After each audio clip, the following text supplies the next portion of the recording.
Magic at Christmas time this year. Hearts are gay and merry and full of Yuletide cheer. The spirit of the season can make our dreams come true.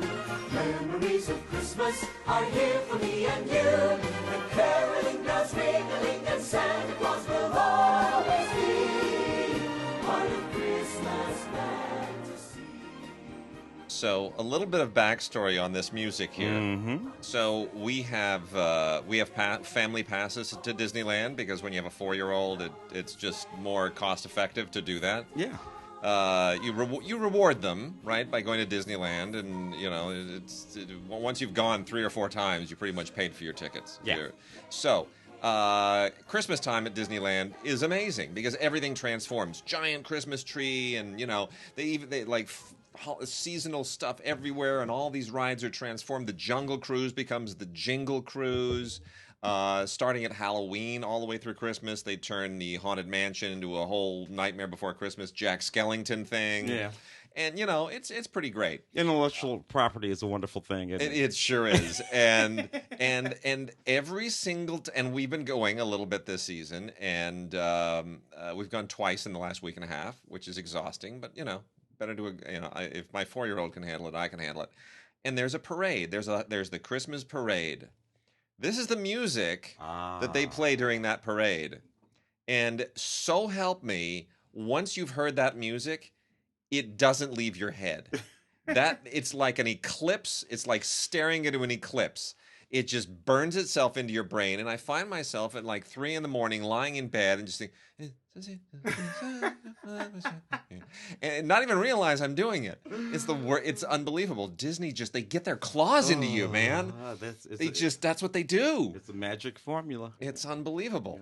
Yeah. But of course, the parade is all you know. It's Mickey and Minnie and stuff. They haven't crossed over to where Darth Vader and Thor are part of none of that. Yeah, none of that. Yeah. No, so they're keeping things separate. There's no Marvel Christmas parade yet. Anyway. I like it. Tim, so Here we are. We're back.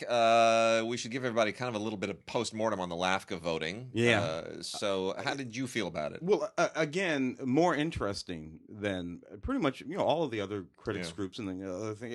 A very interesting thing. Look, I like everything that we did. Call Me by Your Name. All that. I like all of that. It could have been a little bit more girly for me. I agree. We gave Greta Gerwig what is it? New Generation thing, which is always kind of tricky because she's been around for a while as an actress, but this is her debut as a director, and what does that really mean? And sometimes it's like a consolation because we didn't give you another thing that we should have gave you, that kind of thing. And I think we did feel like, given all the love for Lady Bird, certainly from New York film critics, and I think everybody kind of felt like Lady Bird was probably going to do better. I certainly expected Mudbound to do better. Yeah. And I did not expect The Shape of Water to do as well. I was surprised by the love for that film in the room. I really am. Ultimately, I mean, when that film first sort of premiered, I think was it at Cannes? It was at least Toronto. I think. It might have been Toronto. I remember people talking about it there. Yeah. And it was a thing, and people were talking about it, but it all sort of went away. And other movies started to become... So, when it sort of came back, at least in our group, with that big rush of excitement. Now, I'm not that excited about that film myself. I appreciated it, in the sort of context of Guillermo, his oeuvre. But but he's been there, done that, dude. Been there, done that. And he keeps using, what's his name? The big tall, actor. skinny guy. Tall guy that plays all of his creature guys. His films are so well made, I think, and I love Sally Hawkins. I kind of love everyone in it, but the idea of a kind Richard of Jenkins, a nerdy mute girl with a gay father figure who winds up having an affair with the creature from the Black Lagoon. I don't know that that's really much more than that. And then there's this It's thing kind of- ultimately that Guillermo is constantly sort of forcing on us, which has to do with a perspective on the world and our judgments about what is beautiful and what is not beautiful and what is a monster and what. And you know, he keeps pushing us through that twist, right? We look at this thing and we find it atrocious, and he's going to keep poking you with it and showing it to you and changing it until you can manage to find it beautiful. And Richard Jenkins kept. He says it like 4 times in the movie. He's so beautiful, and you know that's a problem for me. It's a why do you keep saying it out loud? And you know what? As far as the evil government character played by Michael Shannon. You know what? I saw Gaston try to kill the Beast earlier this year. It's the same story. It's still Beauty and the Beast on a certain level, and I don't know. I mean, it's beautifully made. I just didn't anyway. But it's you know, that we gave that a few things too, and very happy about the animated award to the breadwinner, which is speaking of, you know, girly, first ever. I mean, and very deserving too. But that thing, everything about that film, that's a movie by. You know, written, directed, and produced by women, about women, takes place in Afghanistan, Irish animator. I mean, that's animate, and it's all hand-drawn animation. There's something really kind of wonderful about that. In the context of the day, it's almost prescient. Coco, of course, you know, the big film, the highest-grossing film in Mexico and all of that. And, you know, that would have been an interesting sort of thing. I'm not a big Pixar guy. I like my 2 or 3 Pixar movies. I deeply appreciated Coco. I appreciated its appreciation of Latin American, Mexican culture and that engagement. And that's great, particularly again in the context of the day. But the breadwinner there's this simplicity about that movie that deeply, deeply moved me. A little girl pretending to be a little boy so that she can take care of her family as they roam around looking, trying to save her father. A story within the story, a couple of different styles of animation, actually, because it's a story within the story, which is a slightly different style of animation, and just beautifully done. And then it's all women. It's just all of these women. You know, it's a tough movie to watch, but it's beautiful. Well, we should, you know, I was happy with the award. I mean, you know, you never get the group never sort of follows anybody's path, but given what an uneven year it was, I thought we sort of shared the wealth pretty well. I thought we did. You know, anyway, nobody got hurt, that's for sure. Yeah, for sure. But and you know, would I have loved to see a little bit of love go to I, Tonya and Molly's Game? Sure, which you wrote a great piece. I was just reading your piece. I just love that movie. Tonya. It's a great movie. It really is. In that context, it was actually a pretty good year. There were several sort of medium-sized movies. You'll note that we're not talking about any of the big movies. No, we're not talking about The Post. Not talking about Darkest Hour. We're not talking about Dunkirk. We're not talking about. It's true. So, although the Academy is going to give a big boost to those. Sure. Which is you know, I Tonya, I think I'll do well over at the Independent Spirits. And it's not like we weren't talking about it. Everybody, we're all talking about it. Oh, it was all these movies are in the mix. I mean, it's missing by a point or two here. It was amazing and we had 2 ties. 2 ties. You know, director was a tie. So we got to work out that ensemble situation. You know, the thinking there got super duper complicated. I thought I knew what an ensemble was. By the time we finished, I had to go look the word up. Well, we still have a lot of Christmas stuff trailing in, holiday season stuff. I'll roll through a few here. Got a couple of giveaways. I'm going to do them right at the top of the show. The Wiggles in Wiggly Wiggly Christmas. You know, I'll be honest. Ever since Death to Smoochie, I have a very hard time with a lot of these very particular kinds of kids shows because Death to Smoochie it was just so angry and bitter and cynical. It just makes me laugh at all these things. But you know, if you can, 2002 film, one of Robin Williams' best movies, and Edward Norton. Ed Norton is just so fantastic. Anyway, people didn't get that at the time, though. I know they still don't. Danny DeVito directed the hell out of that movie. He really did. It was just so good. That'll be a cult one for many years to come. I certainly hope. So anyway, the Wiggles though are one of those, you know, kids TV acts. And this is their Christmas DVD, and it's perfectly fine. If you want to sort of know what they're all about, go on over to thewiggles.com. Yeah, do that. And, and you'll see what you're in for before you buy it. But this is an hour of just kids songs and people in costumes and doing all that really Barney stuff, except there's no Barney. We also have, on a much more serious note, the Christmas story itself is about Jesus, and it is from the book of Luke in the Bible. And as it happens, the people who have been doing all of these word-for-word gospel adaptations, the first one was the Gospel of John some years ago, which had a lovely score, by the way. They've done the Gospel of Luke, which, and this comes on the heel of the Gospel of Mark with the same actor. And it is word for word, which can be a little tedious, but you know what? There's some money behind it. It's not terribly done, and if you want something that just sort of, if you want to kind of give your Christmas an appropriately religious veneer, it is out there, and it's from Lionsgate. It's on DVD. It's very nicely photographed. Still, of these films, I think the Gospel of John is the one they spent the most money on, and certainly feels like the most real movie. We also have. Giveaway. One copy of Frosty the Snowman, 45th Anniversary Collector's Edition, and one copy of Santa Claus is Coming to Town, 45th Anniversary Collector's Edition, the original Rankin Bass Classics. 45th? Seriously? And these are from a couple of years ago. Yeah. These were released, but they've been re-released. Yeah. And so go ahead and send us an email to gods@digigods.com. Put Frosty in the subject line. If you want Frosty, put Santa in the subject line. If you want Santa Claus, put your name and address in the body of the email, and make sure it gets to us by the 17th. By the 17th. That's as late as we will be able to pick it, and hopefully still get it to somebody in time for Christmas. But yeah, Santa and Frosty in the subject line. And both of these are great. We with my daughter, we watched Rudolph last night because we're watching them all now, every night for like the next week. We're just gonna load it on up. So we watched Rudolph. She loves Rudolph, and So then we're gonna probably watch Santa Claus is Coming to Town tonight.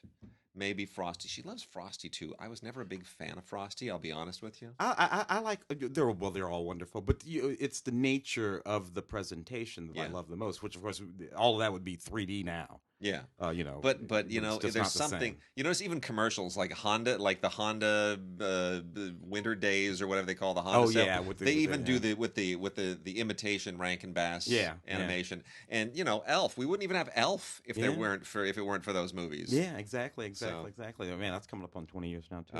Yes, it is. It's over. It's over. Oh man. Yeah, Elf is 23 years. Maybe I think. Oh my goodness. Maybe not. Maybe it's well anyway. And then we also have 2003. We also have Ed Asner again as Santa Claus, which he has done before, and it's good. Santa Stole Our Dog. He's good. Makeup's a little bit funky, but you know what? This is absolutely innocuous, and the original songs are wonderful. Dolly Parton, John Schneider, Lieber Staller. This is not bad. Santa Stole Our Dog. It's kind of a silly title, but it's cute. It's look, my favorite live action Christmas movie every season is Santa Claus Conquers the Martians. Not because it's good, it's terrible, but I have great nostalgia for it. My wife will not let me show it to our daughter. Why? Because it's freaky. And it's got Martians, and it's got whammo air blasters used for alien ray guns. When she's about 12 or 13, you can kick that one in. And then we have Better Watch Out. We're giving away 2 copies of Better Watch Out. Go ahead and send us an email with the word scary in the subject line. Scary will get you enrolled to possibly be one of the 2 winners of Better Watch Out, which comes in a Blu-ray DVD combo set. And I wouldn't say this is really all that scary. It's kind of like a light. It's sort of like a I mean, Home Alone is already a Christmas movie, so this is like a little darker version of Home Alone. It's basically a babysitter and a couple of kids and some home intruders, come at Christmas time. It's not bad. This is from Well-Go, and it's like Scream. Like, let's say it's a cross between Scream and Home Alone with a Christmas background. Yeah, with a young actress who looks an awful lot like a young Natalie Portman. It's kind of creepy. Even, I mean, she in the movie and in the artwork. Right? Yeah. But in the movie, really, there's a real Natalie Portman quality to her. Yeah, like Natalie Portman from The Professional. Yes. Like from that far back. Yes. Yeah. Very much so. So there are your Christmas titles. Probably the last Christmas titles we'll get to before Christmas. They're doing a Christmas Story live. Like a Hollywood Bowl. Yes, one of the local theaters. But wow. All right, I got a few new movies. Let's knock the new ones. Yeah. From Illumination, man, the cats over there really killed it with the whole Despicable. Yeah. This is Despicable Me 3, and they slipped that Minions movie. Yeah. Because you don't have to change anything about the characters. Just point them in a different direction and make it slip move. Of course, they make them cheap. In any case, very, very popular. The Despicable movies. This one gives Gru a twin brother. So Gru comes back. Whatever. I didn't. So Steve Carell Steve Carell's making a lot of money this season. Yeah, I just want to say that between the tennis movie, between two Flags of Our Father, Flags of Our Fathers, Despicable Me, Two Voices. Yeah, he's having a good year. Anyway, this is fantastic, packed with all kinds of stuff. On this 4K Ultra HD movie and Blu-ray, so go bananas on that. Deleted scenes, character profiles. I suppose if you're a completist, you want this in that little Minions movie too. Yeah. What the heck? You might as well, right? James Franco, High School Lover. James Franco's all over the place. This is one of the 27 movies that he made in 2017. Or at least it seems. Doesn't it seem like James Franco just never stops working? He had that period there when it was even crazier. Of course, The Disaster Artist, which is in theater. Yeah. When he was even on a daytime soap opera, I think. Right? Yeah. He wrote a book. He was on a daytime soap opera. It was kind of funny. Did a book of poetry. Yeah. Had a juggling act. Performed in Ringling Brothers Circus. Had a talk show in 3 different countries at the same time in 3 different languages. Can't keep up with the guy. I mean, I will say he just doesn't stop. It's unbelievable. So look, Disaster Artist is very funny. I don't know if it's a great film. It's very funny. He did a good job. But the thing with that movie is Tommy Wiseau is such a caricature of himself. Mm-hmm. Like, he's already engaged in self-parody. So Franco performing Tommy Wiseau, is he actually, because he got a lot of votes for that in our group. I mean, people really love that performance, but I'm kind of torn. I love the performance too, but is it a performance or is it a parody of a self-parody? Well, I suppose it depends on how you feel about Tommy Wiseau, who is engaged in an affectation of a sort. Oh, of course. But obviously, it's something that's a necessity. Yeah. Brought upon by I don't know what, because we don't know a whole lot about Tommy. Yeah. We know there was an accident. We know that he's ultimately. I think we decided he was from Poland. Yeah, he's from a town in Poland. So New Orleans via Poland. But what do you know? This is what I like about James. James dares to give it a go. Yeah, that's my favorite thing about James Franco. If you say something, hey James, let's do it. I appreciate that. James that is really true. That's the thing about him, isn't it? There is no reluctance. Yeah. He just dives in. Never consider saying no. Never, ever. Let's just do it. All right. You come out the other side of it and it'll James, probably be garbage, but James, what do you think we should? How about doing a remake of Santa Claus Conquers the Martians? And you're Santa. I'm in. I'm in. I'm doing it. Can I play Santa? Do it. Can I play Santa? Okay. Okay. Do you want to? Maybe let's get Pia Zadora. Let's get her again. Let's get her to play the mom this time. Don't put any ideas in his head, man. My God, okay. So anyway, back to it. High School Lover, James Franco. It's not bad. It's perfectly fine. I mean, it's a little bit of a throwaway. He plays a dad here, and there's an inappropriate relationship and he does a good job. It's perfectly fine. I don't know that there's anything really spectacularly good about it. It's kind of one of those obsession thrillers, and it's a throwaway movie, but it's got James Franco. Yeah, what are you gonna do? They all do. Yeah. Lost in Paris. This is Dominic Abel and Fiona Gordon in another installment of what is a series of movies, actually, in which they play the sort of same characters named Dominic and Fiona. The movies don't always follow in line. Sometimes they originally meet for the first time in each one of the movies, including in this one, Lost in Paris. This one has Fiona, who's never been to Paris. She goes to Paris to meet her auntie, who's a little myopic and a little senile, and she runs into this beggar named Dominique, and then they have all these sort of wacky adventures. It's fun in the way that most of these movies that they do are. They're sort of these performance artists. They're very, very famous in France, in Europe in general. Sort of a Tati meets Charlie Chaplin kind of thing that's going on there, and it's it's lovely and funny and a little bit over the top, and you might like it. There's not a whole lot of stuff on this. Some special features, an on the set interview, a video essay from critic Peter de Bruges, our Peter de Bruges. There and a few other things. It's a fun installment of a series of movies. You don't need to have seen any of the other movies to appreciate this, but what the heck. I got a couple of DVDs, not Blu-rays here. Valley of Bones, which is not a terrible Western. Westerns are making kind of a weird little mini comeback. Yeah. You notice that? Yeah. Got that Bill Pullman thing that I got to cover for Film Week next week. Ballad of Lefty. And then Hostiles, the Scott Cooper thing. Yeah.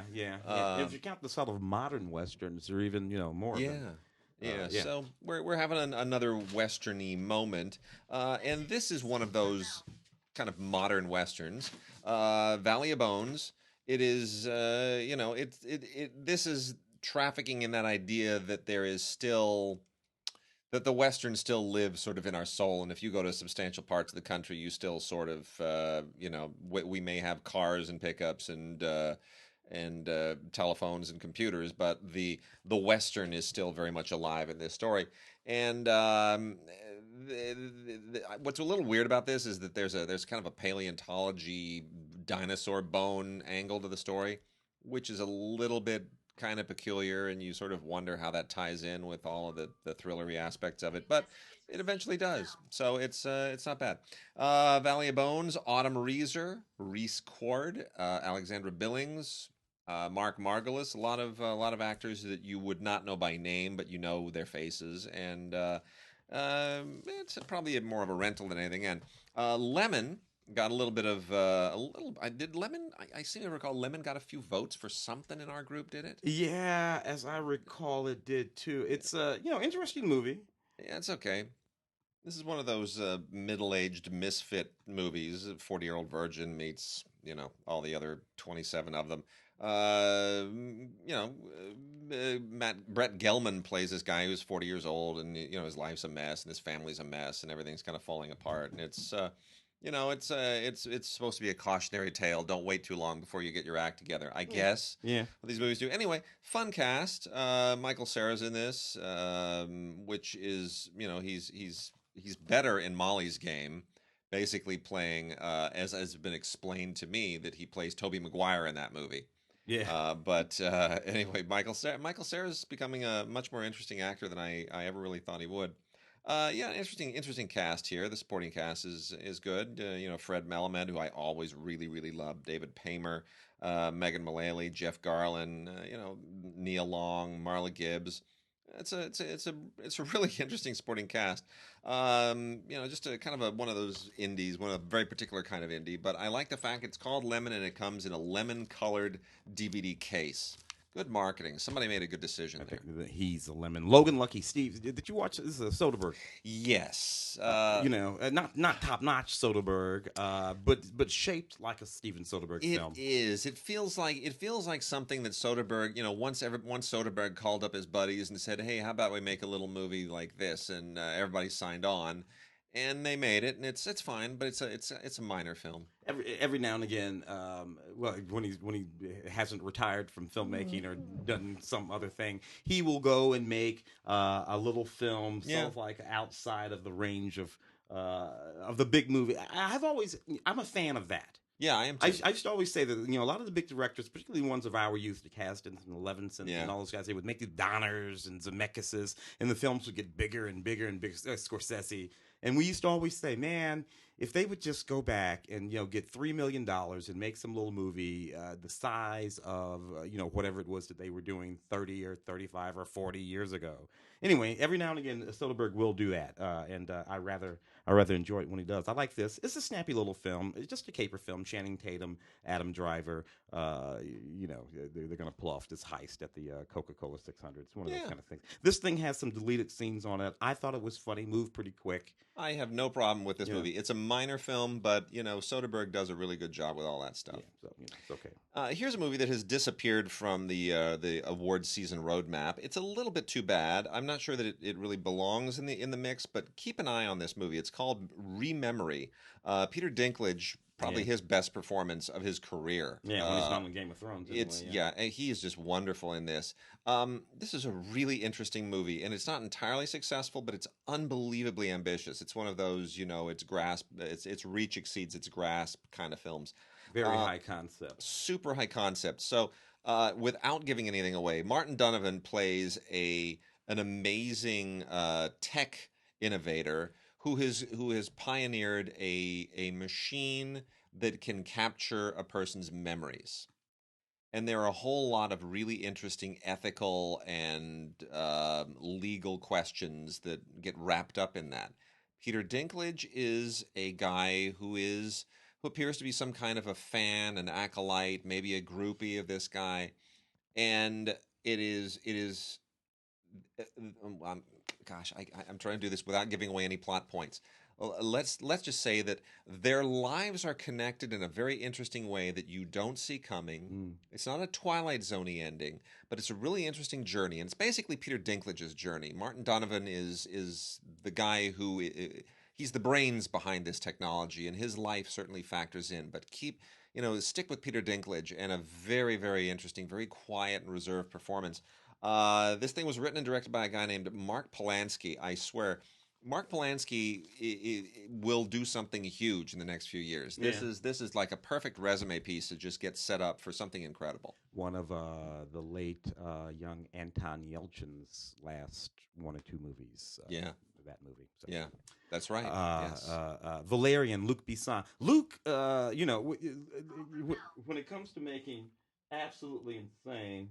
Had to get rid of a phone call there. When it comes to making absolutely sort of insane, big, elaborate movies, Luke is, all the way back to The Fifth Element, Yeah. So this is his milieu. This is what he does. Yeah. I was never into this particular storyline. It's another one of those sort of big graphic sort of things like that. Anyway, so, it's not my sort of... It's like a French version of, or a French-inspired version of Guardians of the Galaxy. Yeah. That's all it is. Yeah, and it's a comic. I never, when I was in France, I was aware of it, never really paid attention to it, but he loved it when he was a kid, and he wanted to make it into a movie, and he did, and it's it came on the heels of Guardians of the Galaxy 2, and nobody went to see it. No, didn't the special effects were interesting, but it just did not captivate me. It's look, it's a juicy 4K. If you want to see all that CGI and all the sound blown up, lossless, and just explode on your 4K TV, this thing should be shown on every single set in Best Buy. It's a great showcase. That's exactly what it is for.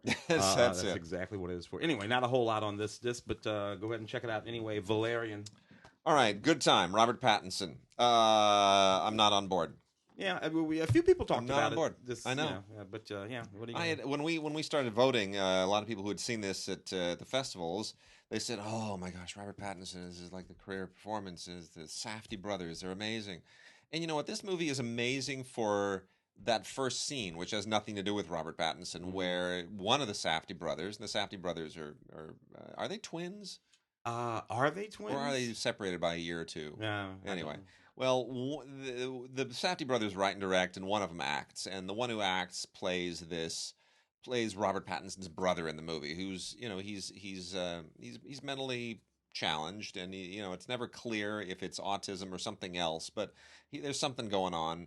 And the first scene is basically you're on him, and it is a chilling performance. I mean, he's really good in that first scene, and then it all goes downhill. Then Pattinson shows up and says, "What are you doing talking to my brother?" And then he, breaks him out of the institution, and then there's a whole crime thing, and then he loses his brother, and then there's. And I don't really understand the point of this. It feels like they just had a little bit of money and got a couple of name actors and decided to make their version of Mean Streets. It feels unfocused and not very well made after that first scene. A lot of actors in here that I really, really like. Jennifer Jason Leigh is in it and does perfectly fine. And Barkhad Abdi, continues to get work, which makes me very happy. I thought, he was going to be playing Somalian pirates, Somali pirates forever, but he's not. He's getting some interesting parts, and he's a good actor, so that makes me happy. But I'm just not down with the Safdie thing. I don't know about you. Nothing that I haven't seen before. Right. Nothing that I haven't seen before. The Bodyguard. Ryan Reynolds, Samuel L. Jackson, Gary Oldman, and Salma Hayek in this big, nutty, wacky, actually I thought kind of funny film that I enjoyed. Also on 4K, which is smart because you know what? This movie, this is not a very good movie particularly. It's sort of very Lethal Weapon-y, Die Hard-y, kind of all those things, right? Samuel Jackson's all with the quirks, but the thing of it is Ryan Reynolds is so it's like dueling quirk. You know what I mean? Yeah. He's funny, then I'm funny about what he was funny about, then he's even funnier. But this movie was #1 at the box office for like 4 straight weeks. Yeah. Because they released it in that window. Yeah. Right? They slotted right in there. There was nothing else. And they said, we can own this month. It was like September or whatever it was. And they owned it, man. They just slid it right in there, and it made its money. And everybody got paid. This one has a whole lot of outtakes and deleted scenes to the 4K Blu-ray right here. So, look, if you didn't catch it in theaters, catch it right here. It actually is a hoot of a movie. So Woodshock. Did you see Woodshock? I did not see that one. Okay, so Woodshock is supposed to be the coming of age of 2 sisters, filmmaking sisters, Kate and Laura Malevi, who basically are, they do edgy stuff, horror, and the whole thing. And this is supposed to be a big breakthrough for them with Kirsten Dunst. I don't know how much of a breakthrough it is.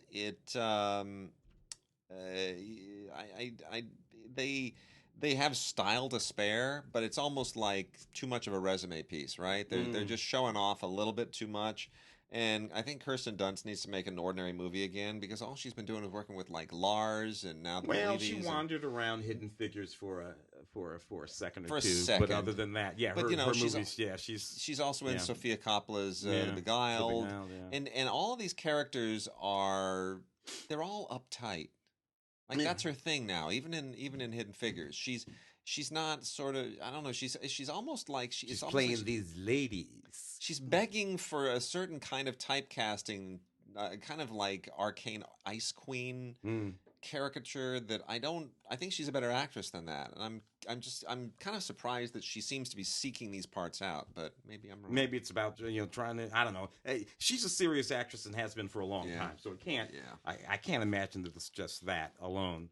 The Osiris Child, a science fiction adventure volume 1. Look, this is another one. Kellen Lutz. They've been trying to make this guy a movie star. It's not going to work. It's not going to work. It's not going to work. For a long, long time. Give him a TV show. He belongs on a television show. They keep putting a gun in his hand and sending him out there to sort of do his thing. But I don't know. I just don't think so. In any case, this is another attempt at that.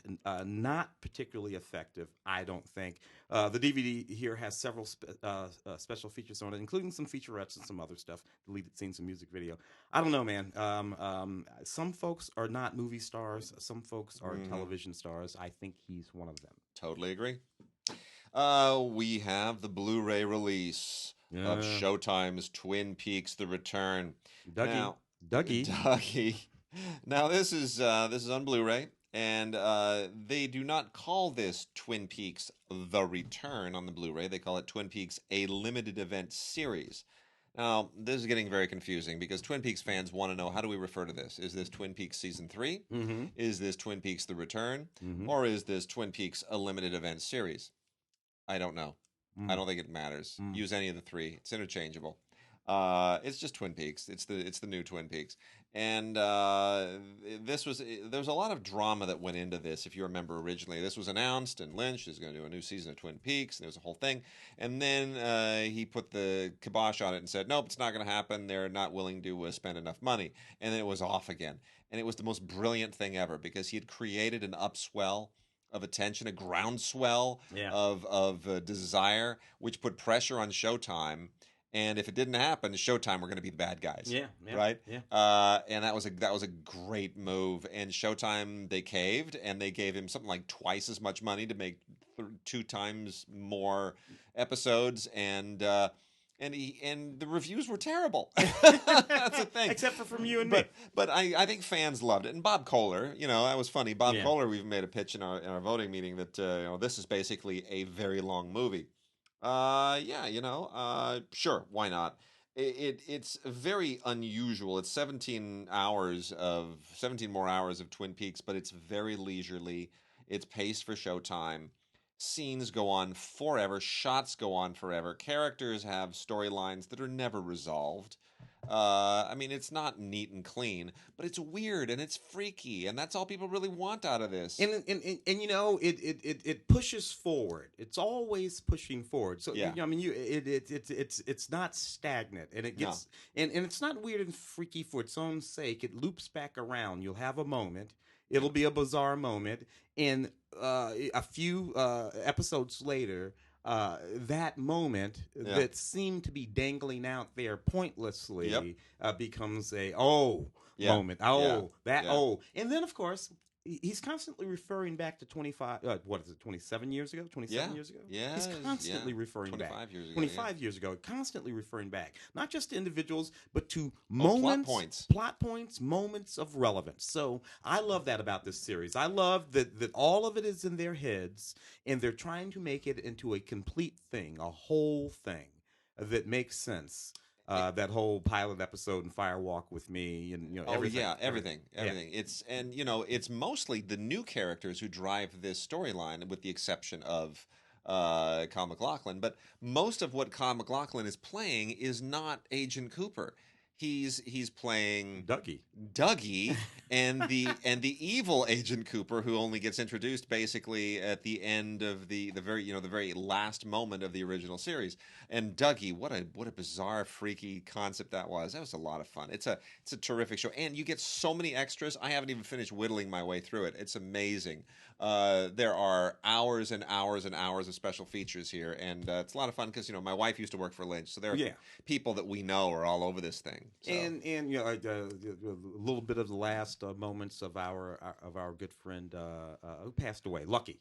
Yes. Harry Dean Stanton. And a few other folks. If you compare that, for instance, to the additional episodes of the X-Files. Yes. To me, Twin Peaks was much more satisfying. I think the X-Files, the X-Files took a bit of a beating too, actually. But did better in terms of ratings. Yep. The Twin Peaks is much more satisfying. I think they're going to kick off a new X-Files now anyway. Year 3 of Fargo with Ewan McGregor. Yes. The parking lot king. I got to tell you, thoroughly impressed with the way they invigorated the notion from the 1996, I think it was 96 movie, right? Took that whole notion, reconfigured it into a working, sort of sensible television program, and then able to get 3 solid seasons out of it. Right. Without repeating themselves, without wearing out the joke. I was afraid that they would just wear out the joke. I was afraid that they would just recycle the movie and think that all it needs to do is have the sensibilities of the movie.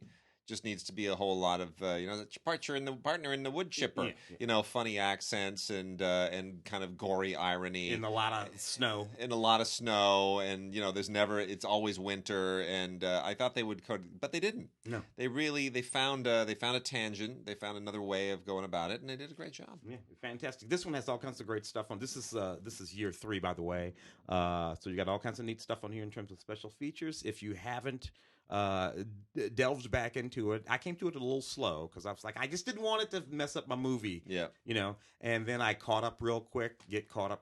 Fargo season 3. Yep.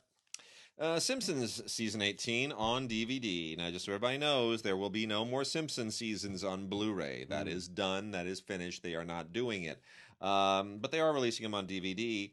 And you gotta pick your poison here. You gotta decide what you're gonna do, because it is almost certain that what they're waiting for, that Fox is realizing that people just aren't buying each individual season on Blu-ray anymore. What they're waiting for is when The Simpsons finally finishes its run. Which, who knows? That could be another 10 years, you know. I do not think The Simpsons will outlive Dan Castellaneta, but Dan Castellaneta is still a very young man. So, in all theory, he and Julie Kavner could be doing those characters for another 20 years. Yeah, Simpsons could wind up being a show that just ran for forever. So, I think Fox wants to wait until this show has run its course, and when it's run its course, and the writing is still fairly sharp. It's not what it used to be, but it's not on fumes yet. And I think when it has run its course, then there will be one of two things, or both things, which is the Simpsons channel, 24 hours, 24/7 Simpsons all the time, and they have enough episodes to justify it. Or here, pay us $18,000 and own every episode on Blu-ray. On Bluray or whatever the holographic medium is. Yeah, or 4K or whatever it'll be. So anyway, so season 18, there's some fun stuff here. Marge Gamer is a cute episode. So just so you know what you're getting into. If you enjoyed the series Orphan Black, the complete series here, 1, 2, 3, 4, 5 DVDs, each a 3-disc set, plus a booklet. Yeah. That's actually quite extraordinary too. I was a big fan of Orphan Black. I liked the series quite a lot. I like Tatiana Maslany the most, though. That's what I like about it. Great. She is the thing that makes this for me. Her playing this, series of characters, clones, sisterly sort of clones, in the way she was able to affect these extremely distinct characters. It has just been fascinating to watch over the course of the series. I kind of lost the thread on all of the sort of intrigue and spy this and scientific that and all that kind of stuff. I just didn't care. Yeah. But watching her just be these different versions of herself in scenes with herself, sometimes 2 or 3 at a time, that was always fun for me. So if you haven't seen the series, check it out. This has audio on various different of the different features. They're just all over the place, but something to listen to on every one of these things. Sharp stuff. Also from BBC, got Planet Earth Collection. Planet Earth, the original series, and Planet Earth 2. Gorgeous stuff on Blu-ray. The photography is just beyond beautiful. Some of the best looking stuff that's ever been on television. Narrated by the very brilliant David Attenborough. And look, I mean, you're watching this basically just because it's eye candy. That's it. These guys are, from a technical standpoint, these people are absolutely amazing. Wonderful music by George Fenton, who of course did the music for Richard Attenborough's movies. Yeah. And it's everything about this is just absolutely terrific. It's wonderful stuff. The photography is top notch. This is what digital photography was made for. This is when we talk about film versus digital, but this is really what digital cameras can do for you. You can take them to these faraway places, not have to worry about the film stock running out, being overexposed, canisters change. It's just you can manipulate it after the fact to get the look the way that you need that best replicates whatever the circumstances were. And the capturing of actual reality. In terms of nature, ultra realistic presentation is perfectly appropriate. Yes. When we're talking about nature photography. Yep. Not necessarily true when we're talking about narrative photography. I'm not always interested in the capturing of absolute reality. True. From movies. And it's in an interesting detail people should know is that Planet Earth was produced for Blu-ray in a slightly less ideal format. It was 1080i. It was interlaced whereas Planet Earth 2 is progressive, 1080p. So that's the devil in the details. Most people will not necessarily be able to tell the difference with the naked eye, but for real purists who might be hooking their TV and their player up to some kind of a spectroscope or digital monitoring equipment, you will notice a slight tiny difference. From the BBC, Sherlock, the complete the Benedict Cumberbatch series. They kicked this thing off back in 2010, right? Yep. I didn't see it until a year later because I watched it on PBS here in the United States. I didn't have the BBC America or whatever it was you could watch it on. So I would have to wait, right? Right. So I came to it. Everybody's talking about this Sherlock. I'm pissy. I'm mad. I'm like, man, this guy. What are you talking about? I love this series. I loved its modernness. I love the way that they used graphics. I love the way that he interpreted the character. I loved Watson. I was really blown away. I don't think that there is actually a version of Sherlock Holmes to date that I don't actually like. An actor. Yeah. I can't think of one where I'm like, no, they blew it. Even those stupid Guy Ritchie movies with Robert Downey Jr. Yep. I like those movies. I do. I like those movies. What am I going to say? So anyway, this is Sherlock, the complete series. Martin Friedman and Benedict Cumberbatch. I think it was an excellently done series. I love the Moriarty that they came up with. This is 1, 2, 3, 4, 5 discs. 5 2-disc sets, or actually it's 4 2-disc sets and one single disc set with the Abominable Bride series. People will know that part. So anyway, I loved it. Outstanding stuff. Lots of bonus content and just hours and hours of stuff. So go bananas with Sherlock, the complete series. Also, the complete Inspector Lynley mysteries from BBC, which is just delightful. Thomas Lynley and Barbara Havers make this just wonderful kind of it's sort of like the Thin Man detectives in some respect. There's great banter, great talk. I don't know, maybe it's not romantic in the sense that that you get with something like Remington Steele or Moonlighting, right? It doesn't it's not quite, but it's very erudite, very upper class. It's very, a lot of stuff in sort of the top tiers, the British class system. It's a good show. Really smart writing. 6 seasons in a complete box set from the BBC, plus a 45-minute bonus feature on inspecting the inspector, which is all backstory on it. This is great stuff. As a Christmas gift, I'm sure you can know somebody who loves British television, loves British mysteries. If you love them, or if they love them, the Inspector Lynley Mysteries complete series will be a welcome gift. I absolutely adored. I love that show. As time goes by, Judi Dench and Jeffrey Dahmer. It's just a beautiful, beautiful series about this older couple that's come back together. This is legendary British television. Yeah. They had a romance, and then he went away to war, and they had separate marriages, and years later they find each other in their twilight years and rekindle everything. What's so funny about this is that all of this series, which I think is maybe middle 90s or something. Yeah, like it's that, about mid 90s. It's all 20 years ago now. Yeah, isn't that bizarre? Isn't that just absolutely bizarre? Now this still holds up. This is seasons 1 through 9, newly remastered with some bonus features on it. And what I look at this, I'm looking at Judi Dench on the cover. I know she looks the same, right? She looks the same. I know. Positively lovely. Woman's amazing. Pick that one up. All right, moving into some classic movies. We're going to start with a Criterion release that I'm so happy about. It is not technically, it is not a Monty Python movie, but it kind of is. Terry Gilliam's Jabberwocky. Now, this is Terry Gilliam, of course, in 1977, sort of going out on his own to forge his own career as a filmmaker, based on the Lewis Carroll poem. And it's a little bit raw, but you do see the transition from Terry Gilliam, Monty Python guy, to Terry Gilliam, film auteur. You see all of that happening. This is an amazing transfer. The Criterion gloss is all over this thing, and heaps of extras here, including a brand new documentary they put together on the film.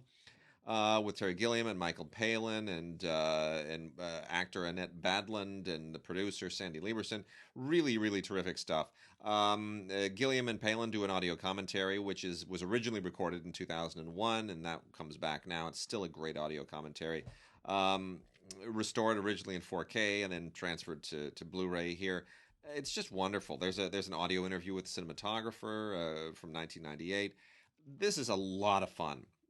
So I really highly recommend this, especially if you're a Terry Gilliam fan. You will get a lot out of it. Jabberwocky on Blu-ray from the Criterion Collection. Terry. What I always loved about Terry is in the days before CGI, Terry built things, of course, gigantic this and that. But even after CGI, Terry continued to build things for quite a while. True. Eventually, he sort of gave over to it too. Yeah. But for a long time there, Terry would still just build it. And, it's really true. Yeah. So what are you going to do? Go Johnny Go, man. Alan Freed, of course, the sort of first impresario of rock and roll, leads this sort of neat cast. It's really just an excuse to put a lot of people together. Performing Chuck Berry and the late Jackie Wilson and the Cadillacs and the Flamingos and just everybody, man. It's just the neatest thing in the world. Of course, Alan Freed himself. Directed by Paul Landry's, executive produced by Hal Roach Jr., which I always thought was kind of interesting. Anyway, it's the sort of movie that cemented rock and roll and made rock and roll a thing that would go on to last as long as it has today. Richie Valens, oh man, yeah, where are you going to see that? Anyway, this is kind of cool. Special features includes a commentary track and the original theatrical trailer. Go Johnny Go, yeah. Chuck, we lost Chuck. What, last year? Last year, yeah. Yeah, I thought so. Chuck, fellow St. Louis, and Oh man, that's right. I forgot about that. We got a bunch of cult stuff here. I'm going to kick through it really quickly. The first one is from Cult Epics. This is a real funky '60s era Italian movie called Death Laid an Egg, from a director you will never hear of again, named Giulio Questi. But what a fun movie this is. So Jean-Louis Trintignant of so many great movies, including Kieslowski's Red, all the way back to The Conformist by Bertolucci. Trintignant plays a guy who might be a serial killer, and he's married to Gina Lollobrigida. If I were married to Gina Lollobrigida, I wouldn't be killing anybody. Just don't even leave the house. Have any time. And then he's got a mistress. Go figure. Only in an Italian movie would a guy married to Gina Lollobrigida have a mistress. Played by Eva Allen. And all of this is just very funky, madcap, classic 1968 kind of Euro hipster feel and look. It really is just a really kind of a bizarre flash from the past. So you get an isolated score track on here as well. Original trailer, lobby cards, photo gallery. It's called Death Laid an Egg. I know that's not the original Italian title. But anyway, we also have Satan's Cheerleaders from VCI. Satan's Cheerleaders is a hilariously bad movie. This is really classically in the so bad it's good vein. They made a 2K scan from the original negative, transferred it to Blu-ray. Looks fine. I mean, about as good as you can expect from an exploitation film from 1977. John Carradine right at the end of his career. Yvonne DiCarlo right at the end of her career. It's about Satan's Cheerleaders, for crying out loud. I mean, I don't know. Anyway, it also has a DVD on it. And then we have 3 AGFA collection movies, which are basically collaborations with Something Weird. At least 2 of them are. The Something Weird library is all the best exploitation stuff. We worked with them when we made Schlock. Yeah. And the first one here is Bat Pussy. I really honestly don't know how else to describe this to you. It's just one of the... nobody knows when this movie was made. Nobody knows who made it. It's almost like a stag film, except there's a guy in a Batman outfit, and there's a lot of nudity, and it's just it's terrible. It's like it truly look at it seriously. Look, you see him jumping on the. You don't even want to see that. This thing is so freaking off the wall. It's unbelievable. So you also get robot love slaves in this. All of these were sort of borderline adult movies at the time, to be honest. Early 70s. You also get The Sword and the Claw, which is not a good kung fu movie, but it comes in the kung fu moment. and it's strangely both good and bad. It's not like like there are certain Hong Kong films from the period where you go, well, it's really badly made, but at least the fighting is really interesting and the choreography. Yeah, this is just a mess. This is 1975 and made by a director named Natuk Baitan. I believe this may have. It's definitely from the subcontinent. This is not a Hong Kong film. This is like Indian or Tamil or Sri Lankan, one of those. And I've seen some Sri Lankan kung fu movies in the past. Yeah. Bangladeshi kung fu movies, terrible. Yeah. Really bad. So this is one of those. So just so you know what you're getting into, it's a cult film, but it's not a very good cult film. The Violent Years is the last one from AGFA and Something Weird. This was written by Ed Wood and directed by William Morgan, who's not much better of a director than Ed Wood. It's really it's just a bad girl movie. Bad girls going out and being delinquents and doing all kinds of horrible crimes and sexual things, and it's an exploitation film. Classic exploitation film from 1956, the very, very beginning of the exploitation era. It includes Anatomy of a Psycho as well, 2K scan from the original print. And you know what? If you love exploitation stuff, you'll just love this. This checks off every box in the genre, and you get a really good commentary track on here with Frank Henenlotter, joined by Ed Wood biographer Rudolph Gray. It's if you like these movies, if you're an Ed Wood fan, you'll get everything that you could possibly hope for. His script is hilariously awful. It is it's the Violent Years. Speaking of exploitation, you got a couple more over there you want to knock off? No, hit those. Exploitation, JD's Revenge. Dude, this movie in 1976, I remember going to see this movie in theaters in 1976. I would have been, I think about 14 or 15 years old. And this would have fallen under, I suppose, the purview of black exploitation cinema. Sure, I guess. But I remember it being a very sort of dramatic and serious film that didn't strike me as the same. It's about this young black man. He's a law student. He has a wife or girlfriend, and he gets possessed by this evil spirit. Who had killed someone years ago, and it's played by Glenn Turner, young Glenn Turner, who of course had been in Cooley High and it's just it was just this really neat movie directed by Arthur Marks. Lou Gossett Jr. was in this movie. Just all of these actors who would go on to become sort of foundational actors who I would be paying attention to for the next 25, 30 years. It's amazing when you see them show up in those early movies. Yeah, wow. and they hung around. Anyway, this is JD's Revenge. It's not the greatest movie in the world, but it was a pretty neat film for me, and I think you should check it out. It has all kinds of stuff on it. Special edition contents, just a brand new 2K restoration. High definition Blu-ray 1080p presentation. It's just a really neat movie. And the soundtrack from the 1970s, forget about it. Just forget about it. Even if you only listen to the music, pop that movie in and check it out. And George C. Scott, I remember George C. Scott, Mussolini, The Untold Story. I remember watching this entire 7-part miniseries. I do too. About 1985, right? And George C. Scott and Lee Grant, of course. I don't think I might have clocked into Mary Elizabeth Mastrantonio by then, because she might have been in The Color of Money by then. Right. Maybe that was the year she was in The Color of Money. Yeah. Right? Yeah, I think it was. So I think that was just the launch of her. So I was paying attention to her. But Virginia Madsen and Raul Julia and Gabriel Byrne and Robert Downey Jr. Yeah. Gunnar Moeller are all in this 7-part miniseries. A miniseries which was based on the memoir of Vittorio Mussolini, who was Benito's eldest son. And just wrote this memoir about his father, going all the way back to the early 20s, from the black shirts and all that kind of stuff, El Duce, and and then Latter-day Caesar and all of that. The thing is, Vittorio didn't like his dad. At all. No, and did not whitewash his dad at all, which I thought was pretty neat. Anyway, an interesting thing. George C. Scott, Mussolini, The Untold Story. Check it out. Got a couple from Shout Select, a couple of collector's editions of movies that I'm fond of. Even though I know they've got problems, but you know, it's 80s nostalgia. 1981, The Incredible Shrinking Woman, Lily Tomlin, along with Charles Grodin and Ned Beatty, and then 1985, Into the Night. John Landis directing a very, very charming Jeff Goldblum and an irresistible Michelle Pfeiffer. You know what? These are kind of a couple of classic 80s movies. The Incredible Shrinking Woman sort of belongs to a kind of comedy that represents a transition from the 70s to the 80s.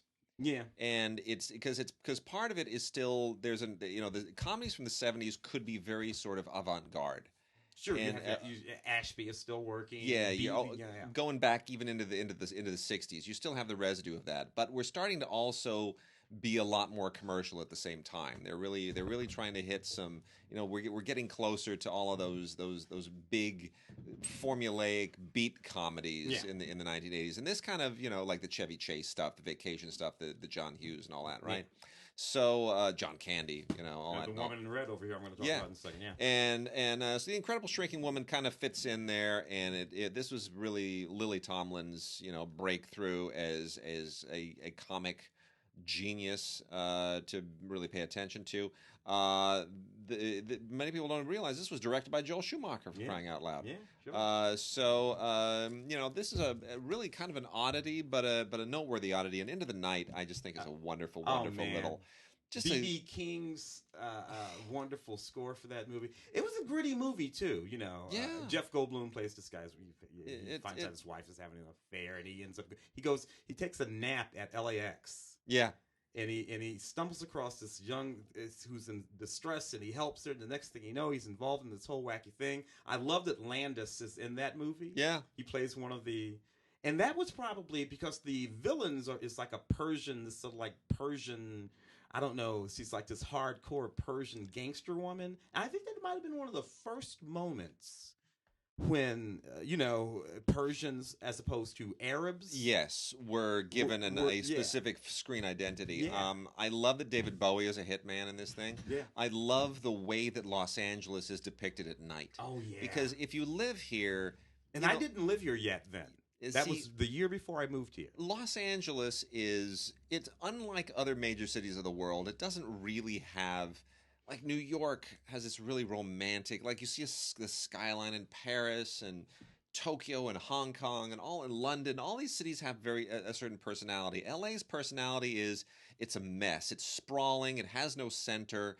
It certainly did not have a distinctive visual presentation. Yeah, but yet certainly not back then. But at night, LA turns into something else. Ding.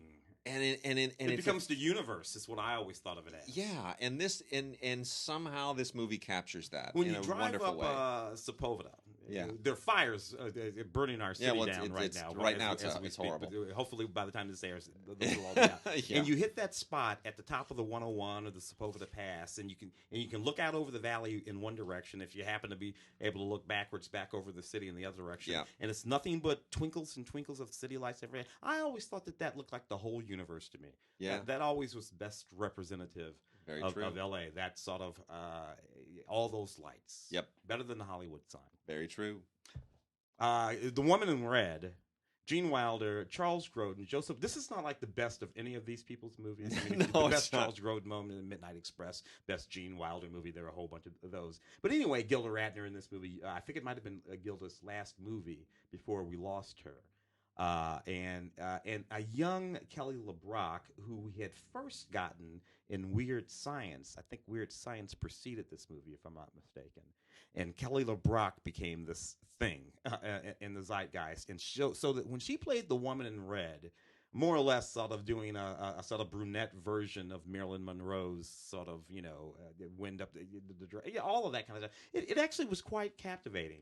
And a great song, man. And then Stevie Wonder. That's a great song. Stevie Wonder capped it off. Anyway, I can still watch this movie. It's still kind of funny to me, even though it didn't work nearly as well back in 1984 when it came out. Plus, it's only 87 minutes long. So check it out. Beautiful. An audio commentary on it, too.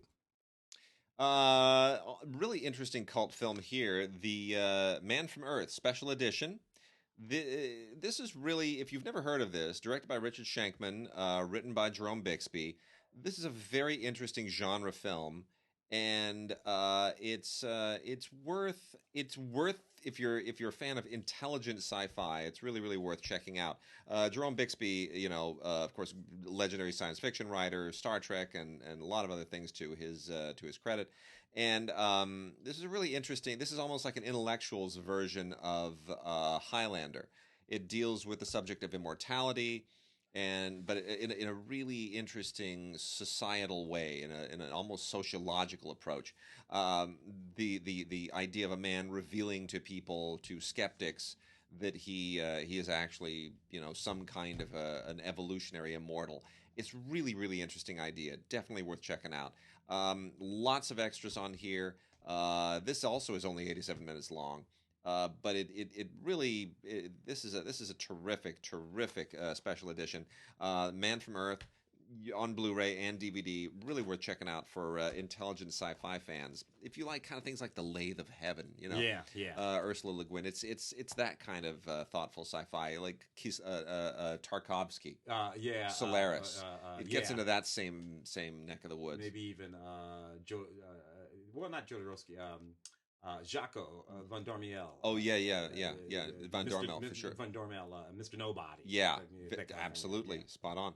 And then also we have another weird kind of culty resurrected movie with a very young Mel Gibson in Attack Force Z. This is Mel Gibson and Sam Neill in an Australian kind of old war film. That's it's dated.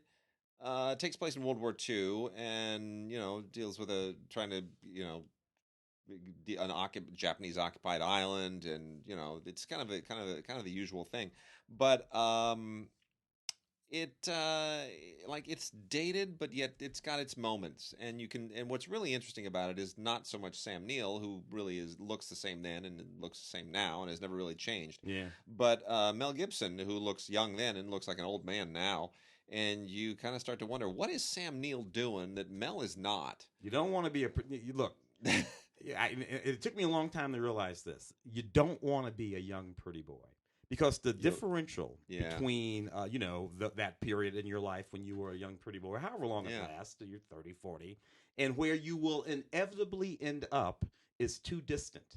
And will be noticed. If you start off looking fairly ordinary, or maybe even not that great, John C. Reilly, Stellan Skarsgård, who looks the same now as he did 35 years ago. All right. If you start out that way, when you're 85 years old, people will think you're great looking. You know what? 30 years ago, I thought Stellan Skarsgård was 50 years old. Today, I think he's 40.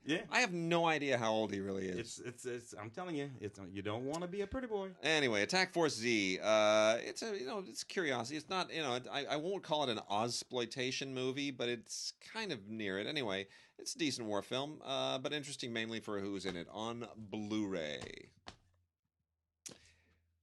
Shall I knock off a couple? Yeah, let's knock off a couple, and then we'll come close to calling it quits. I got to tell you, this adaptation of Stephen King's Misery, directed by Rob Reiner.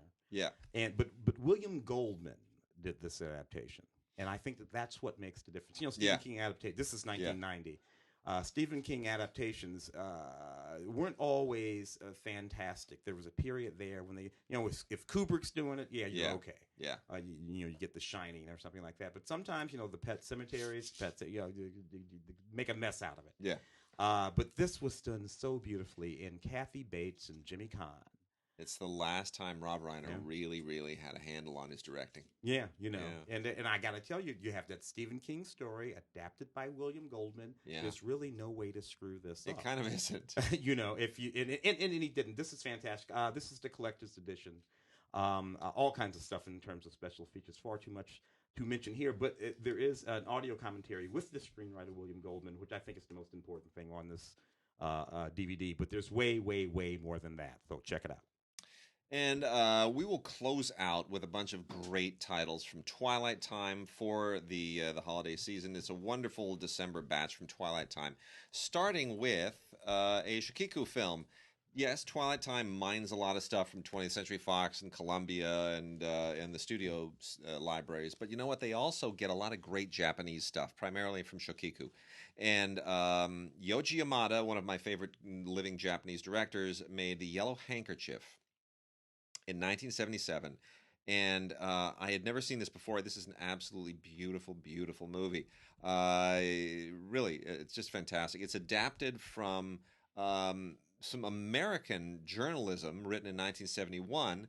And it's basically a road trip by three people who just, kind of experience life on the road.